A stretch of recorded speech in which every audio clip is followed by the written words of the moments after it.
we have a very small group today. My name is Rebecca Bias, and I am the Assistant Director of the Center for Languages, Literatures, and Cultures here in Haggerty Hall at Ohio State. And it's my pleasure today to welcome Samantha Quintell-Lenzi, and she is going to be talking about the Middlebury Institute of International Studies at Monterey in California.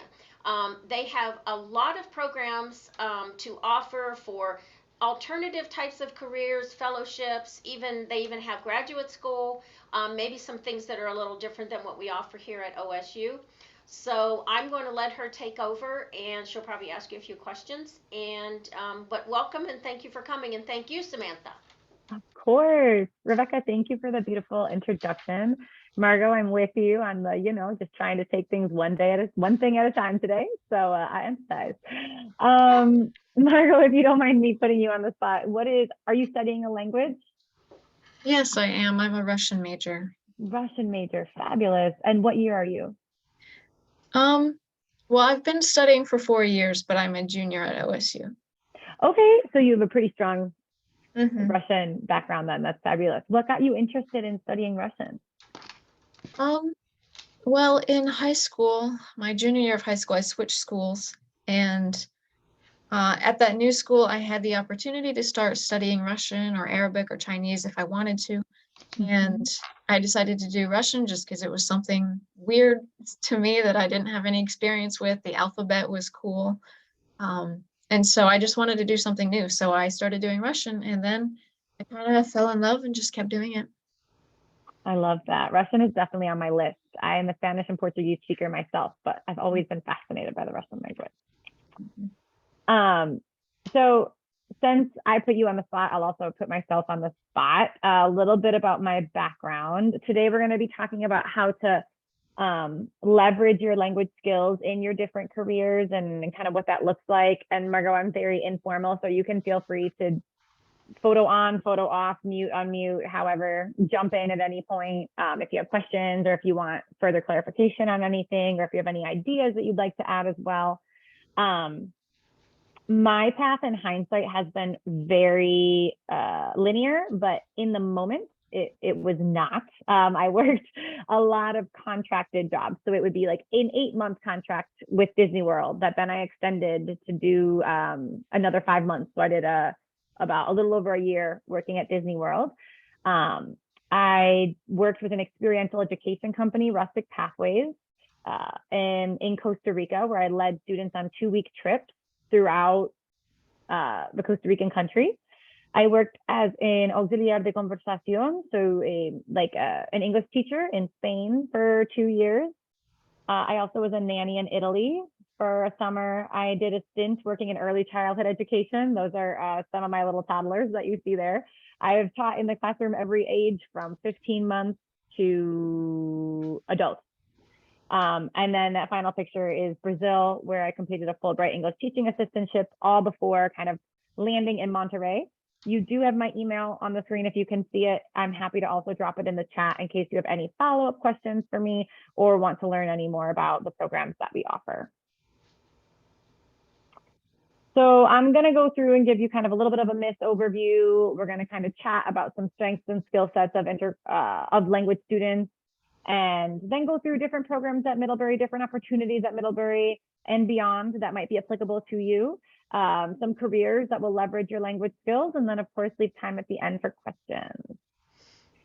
So you know a little bit about me and how I got to where I am and kind of where I'm speaking to you from. I myself was an Ohio State graduate. I graduated with a Spanish major and an international relations double major and a Portuguese minor.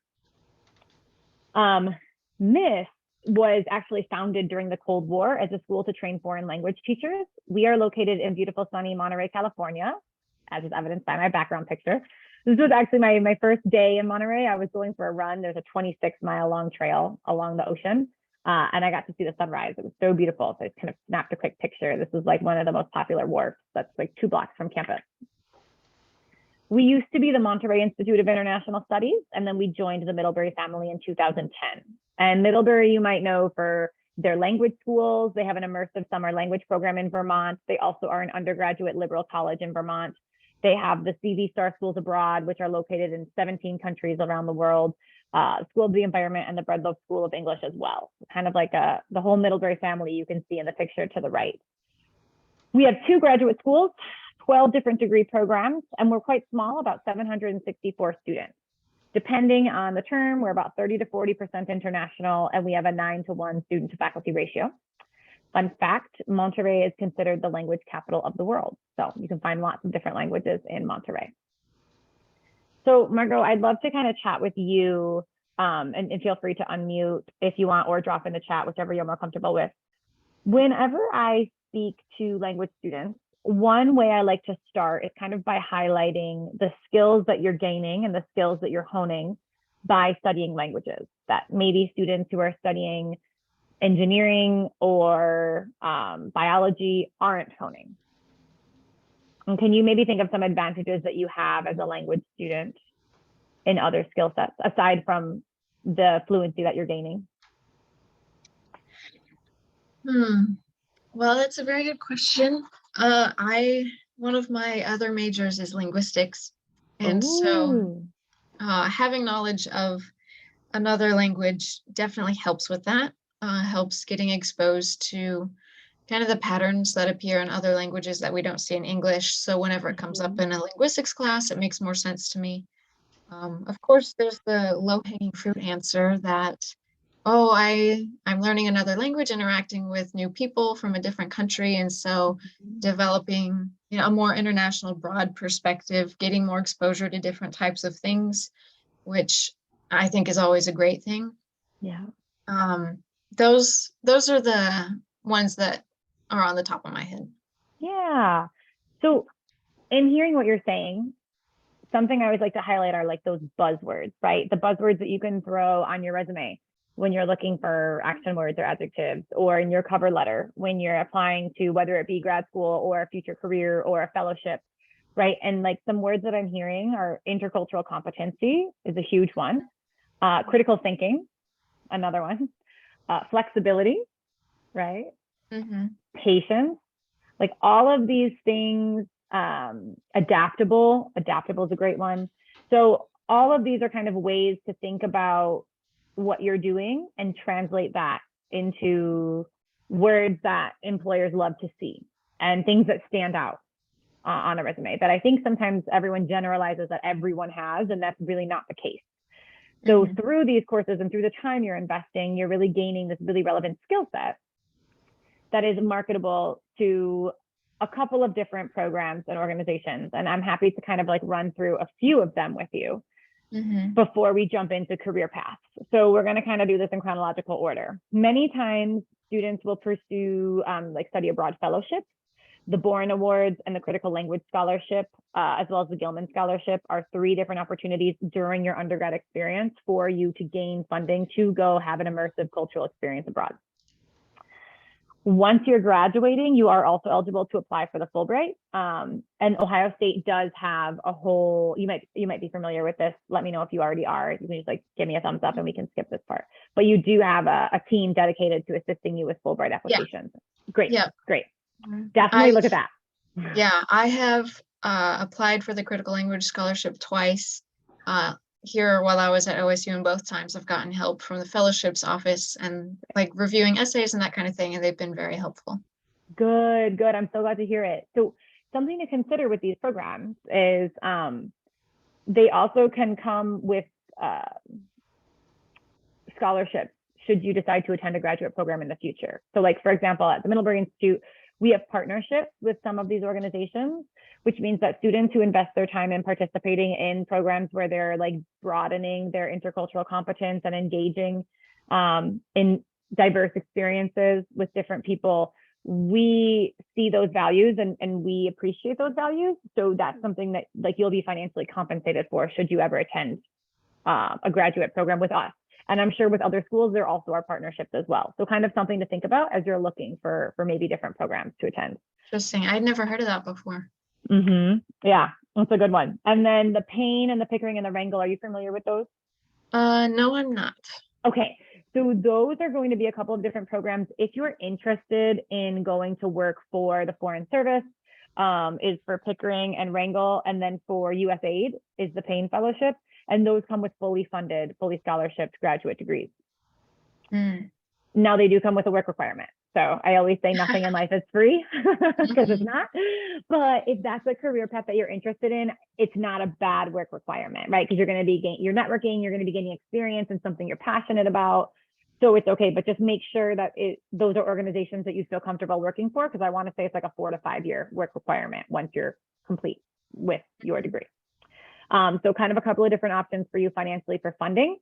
And then if you're more interested in maybe like a gap year or gaining some experience in teaching, if you're passionate about teaching or trying your hand at it, there's a couple of different programs here that World Teach would be relevant to you.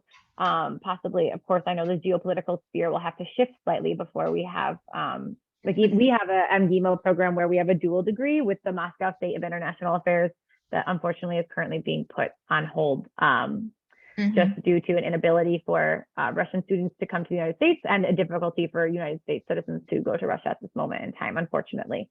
But things like the Peace Corps, Auxiliares de Conversación, these are more professional opportunities that also come with guaranteed scholarships for graduate school. A lot of times scholarships are looking like 25% of tuition, so like a chunk.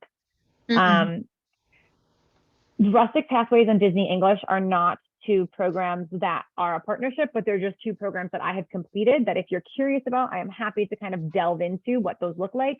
Experiential education is more like learning outside of the classroom. So working on personal and professional development and using travel as like the methodology to really implement some of these life lessons and personal lessons.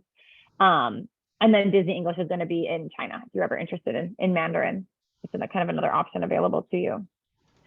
Let me see. So kind of broadening now, we've talked about some fellowships you can utilize while you're in your undergraduate, fellowships for afterwards. And then also different like gap year-long contract programs if you're interested in kind of gaining some experience before committing to a full-time job or a grad school program. There's two ways I like to encourage students to think about their language. So you have your careers that depend on language ability, your translation and interpretation, your language teaching, also localization of products and services. Localization is a brand new field that's starting. It's been born out of Silicon Valley. And so if you want to think about companies like Netflix and Google, Facebook, they are all different organizations that are looking for localization specialists. Really, it's combining translation with business and tech skills. And it involves a lot of like managing teams to really translate user experiences and how people are interacting with different technologies so that every culture feels centered when they're interacting with like the Google homepage, for example. What's something that a Russian citizen might want readily available as opposed to a United States citizen or what have you. I've never heard of that before. I guess now is a good time to mention that my third and final major is computer science. Oh my goodness, that might be a really good field for you. So have you thought about career development at all? Like, do you have any ideas of what interests you or what might bring you joy in the future for you to kind of be dedicating 40 to maybe more hours a week? For most of my life, I've always just said, oh, I'll go to grad school and do linguistics or something. But that's just kind of a way to push off the decision. And last year, when I was applying for the critical language scholarship, my advisor suggested that I write about intelligence analysis, like for the NSA, for example. So I started to look more into that field. And as I was writing the personal statement saying that, oh, this is what I want to do, I kind of started to believe that a little bit. And so I think that maybe like language analysis for the NSA might be something that I would really enjoy. A recruiter has come to OSU a couple times before, and I've heard what she has to say about the field and what the career is like, and that sounded really interesting to me. So that's definitely something that I'm considering now. Yeah, Rebecca. Can I jump in for a second? Because Margot, you just reminded me that I need to tell you, since you were saying that, I am the OSU advisor for the NSEP Bourne Scholarship and the Fellowship for graduate students. Ah, So I'm the advisor. So what you're talking about, and I know you've already applied for the critical languages scholarships, but if you're interested in a possible government career, I'm the one to talk to. And right now is the application season for that. So if you want to write me, I mean, we have it advertised everywhere, but I'm bias.3, BIAS.3 is my email, and I'll be glad to meet with you if you want to try to go through that application process. awesome. Thank you so much. Sure, sure. Perfect. Had to I throw- love, okay, this is a perfect example of networking and speaking what you want and having no idea who's going to be able to help you. That is one of the keys in like any kind of like changing of professions or finding programs. Absolutely. So Rebecca, it's like I planted you. Thank you. Sure. Sorry to interrupt. No, please interrupt away. So translation and localization management is another option if you kind of want to go into more of the intersection of language and tech for sure. And then you have other careers, that require intercultural competency, which, as we mentioned at the beginning of this, presentation, that's something that you're working on with language as a secondary skill. So international policy and development work, national security, right? Like our non-proliferation and terrorism studies, environmental policy, international education, things of the like, where the job field isn't dependent on you speaking a second language. Actually, I would argue with national security, it is a little bit, but more of like valuing your ability to be able to be adaptable and flexible and work with diverse people and build trust in multicultural contexts. That's really kind of what that hones down into. So to give you some ideas of some of these programs, the programs that we offer, and why I'm highlighting these is because with our programs, they're very unique. So they're going to be very hands-on focused and technically focused as opposed to being theory-based or culture-based. All of our programs do incorporate language and or intercultural competency coursework as a part of your degree requirements for completion. And if you're kind of looking at an essay for example's sake, non-proliferation and terrorism studies would be one, and Russian is one of the regularly offered languages that we have. In addition to grad programs, we also offer other opportunities for students to further develop their skills. So for example, we have the Graduate Initiative in Russian Studies, which is a summer program that different undergraduate students will take advantage of. And we also have internships with the Center for Non-Proliferation Studies. And the man who runs the Center for Non-Proliferation Studies, which is the largest NGO in the world dedicated to curbing nuclear efforts, his wife runs the Graduate Initiative in Russian Studies. So I'm happy to give you some of that information. I'm sorry, you said you're a third year, right, in undergrad? Yeah. You have one more year left. Okay. So yeah, remind me, I was going to take a quick note to send you GERS and CNS. Never mind, I reminded myself. So something that's unique about those language courses that I mentioned is that they're all content-based. So for example, if you wanted to study Russian, you'd be taking US-Russian relations in Russian. So you're gaining the relevant vocabulary to be able to work in the field and further. This is a beautiful picture of the Monterey landscape. One thing I always do like to remind students is whenever you're looking at degree programs or jobs, when you're considering the investment, don't forget to also think about time. Don't only think about finances. Finances are really important. Minimizing the initial financial investment, super important, so that you have a little interest growth or as little interest growth as possible during your time of your studies. However, the money, at least with us, I can guarantee you'll see a return on. The time you will not. So make sure wherever you are, it's going to be a place that can bring you joy and that you find a little piece of peace in, so you have that work-life balance to be able to be successful. The other thing that's really unique about MIS is going to be our academic career, comprehensive career and academic advising. So we've merged those two roles into one. So you will have advising, career professional advising for life once you're a student at MIS. And there's no avoiding the career office. So they're going to be integrated. Networking is going to be integrated into everything that you do. A lot of your assignments are going to be centered around connecting with alumni and developing projects and doing informational interviews. so that by the time you're ready to graduate, you already have a professional network and a professional portfolio to take with you wherever that may be, whether it be for the government, the nonprofit sector. As some examples of where students have gone, Caroline Day and Julio Barragan, they were both 2 students for nonproliferation and terrorism studies. That's what NPTS stands for.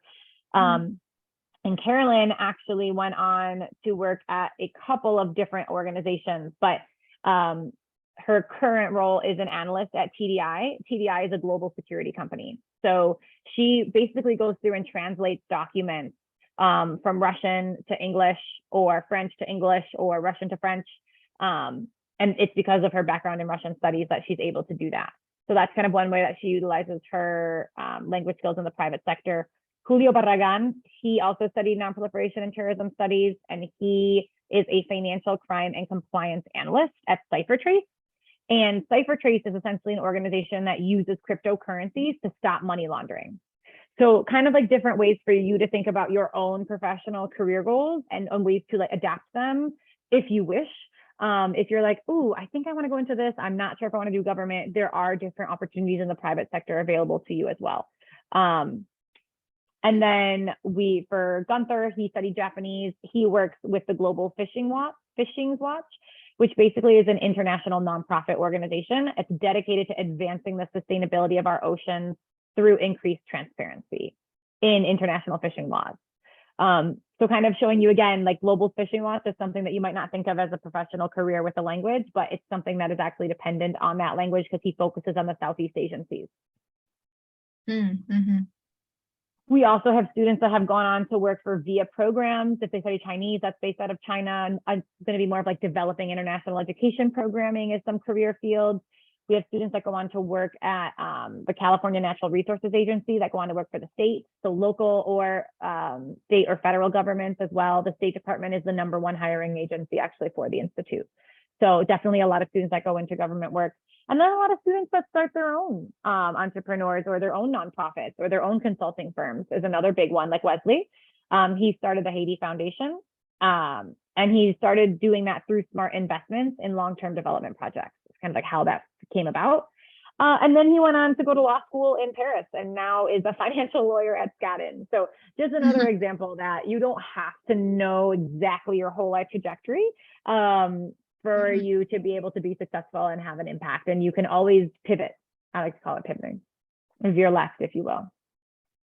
And kind of like one more slide full of careers just to kind of get you thinking again and continuing to process.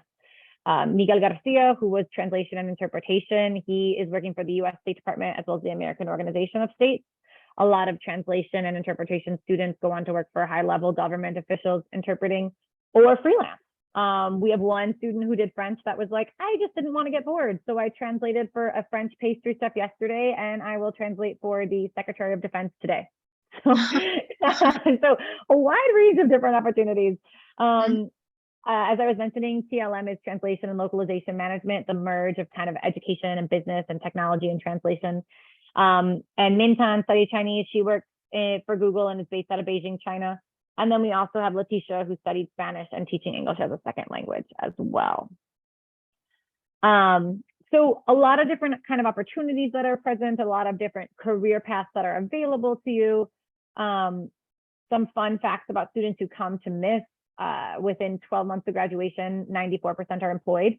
So as I mentioned, like we have that really strong vocational tie.